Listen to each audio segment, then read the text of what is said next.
اعوذ باللہ من الشیطان الرجیم بسم اللہ الرحمن الرحیم وَاتْلُ عَلَيْهِمْ نَبَأَ ابْنَيْ آدَمَ بِالْحَقِّ۔ اب یہ معاملہ ہو رہا ہے قتل ناحق کے سلسلے میں، ملک میں فساد مچانے کے سلسلے میں، چوری ڈاکے کے سلسلے میں، کیا ان کی اہمیت ہے، کیا اس کے پھر سزائیں ہیں۔ وَاتْلُ عَلَيْهِمْ نَبَأَ ابْنَيْ آدَمَ بِالْحَقِّ، اور اے نبی ان کو پڑھ کر سنائیے آدم کے دو بیٹوں کی کہانی یا قصہ حق کے ساتھ، اِذْ قَرَّبَا قُرْبَانًا، جبکہ ان دونوں نے قربانی پیش کی، ایک حابیل قابیل، اور ایک ان میں سے گنریے کا کام کرتے تھے، بھیڑیں بکریاں چراتے تھے، ایک کاشتکار تھے، تو دونوں نے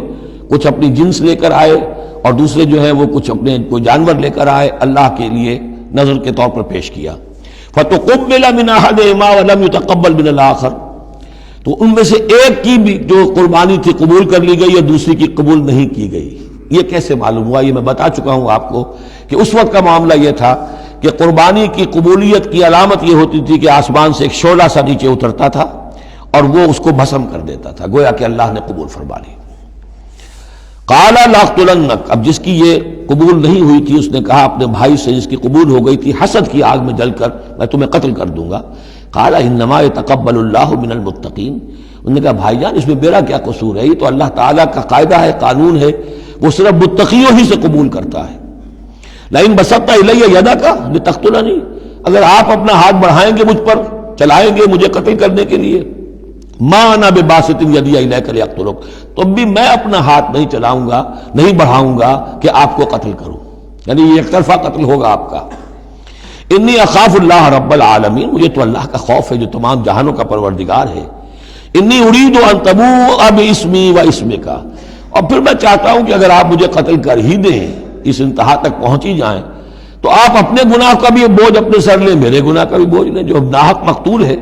اس کے تو گویا کہ تمام گناہ اس قاتل نے اپنے سر پر لے لیے، تو میرے تو گھاٹے کا سودا نہیں ہے۔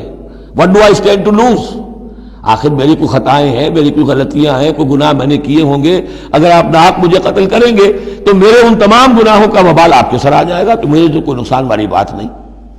انی ارید ان تبوء باسمی و اسمک فتکون من اصحاب النار، اور یہ ہوگی سخت ترین سزا میری طرف سے آپ کو کہ پھر آپ ہو جائیں گے جہنمی، وذالک جزاء الظالمین، اور یہی بدلہ ہے ظالموں کا۔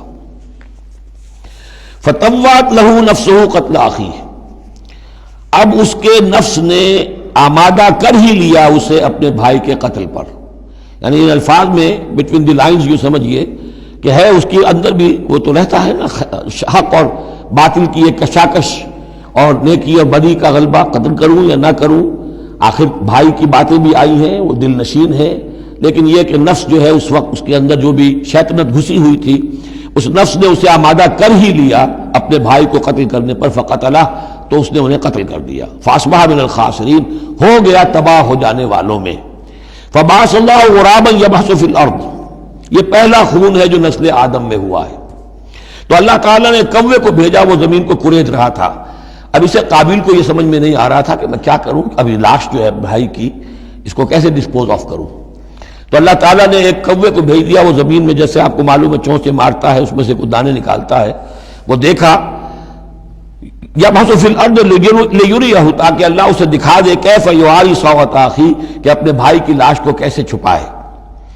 قال یا ویلتی عجزت ان اکون مثل ھذا الغراب، اس نے کہا ہائے میری شامت، میرے اندر اس کوے جیسی بھی عقل نہ تھی، نہ ہوا میں اس کوے جیسا بھی کہ مجھے یہ بات خود سوچ جاتی، فواری سوءۃ اخی، اور میں اپنے بھائی کی لاش کو چھپا دیتا۔ فاصبح من النادمین من اجل ذلک، اس چیز پر اس کے اندر بڑی شدید ندامت پیدا ہو گئی۔ کتبنا علی بنی اسرائیل، اجل ذالک دونوں طرف لگتا ہے، من اجل ذالک کتبنا علی بنی اسرائیل، اور ہم نے اسی بنا پر بنی اسرائیل پر یہ بات لکھ دی تھی، قتل ناحق ہم نے تورات میں لکھ دیا تھا کہ یہ اتنی بری شے ہے کسی ایک انسان کا قتل کرنا بھی۔ کتبنا علی بنی اسرائیل انہ من قتل نفسا بغیر نفس و فساد فی الارض، اگر کسی نے کسی انسان کو قتل کیا بغیر کسی قتل کے قصاص میں، بغیر نفس، ہاں کسی نے قتل کیا، قتل کے جواب میں قتل کیا جائے تو یہ قتل ناحق نہیں ہے، یہ تو پھر قصاص کا قتل ہے۔ اور فساد فی الارض، یا کوئی شخص زمین میں فساد مچا رہا ہے اس میں اس کو قتل کیا جائے، یعنی کوئی قصوروار ہے، مجرم ہے، اس کو سزا دینے میں قتل کیا جائے تو بات اور ہے، کسی بے قصور انسان کو اگر قتل کر دیا گیا فکأنما قتل الناس جميعا، تو یہ ایسے ہے جیسے کہ اس نے تمام انسانوں کو قتل کر دیا، پوری نوع انسانی کو۔ کیوں؟ کہ تمدن کی جڑ کٹ گئی۔ احترام جان، احترام مال، یہ بنیاد ہے تمدن کی۔ ومن احیاھا، اور جس نے ایک انسان کی جان بچا لی فکأنما احیا الناس جميعا، تو گویا کہ اس نے پوری نوع انسانی کو بچا لیا۔ وَلَقَدْ جَاءَتْهُمْ رُسُلُنَا بِالْبَيِّنَاتِ، ان کے پاس ہمارے رسول آئے تھے واضح نشانیاں اور تعلیمات لے کر۔ ثُمَّ إِنَّ كَثِيرًا مِّنْهُمْ بَعْدَ ذَلِكَ فِي الْأَرْضِ لَمُسْرِفُونَ، لیکن اس کے بعد بھی ان میں سے بہت سے لوگ ہیں کہ جو زمین میں اسراف اور فساد اور دسترازی کرتے پھر رہے ہیں۔ صدق اللہ العظیم۔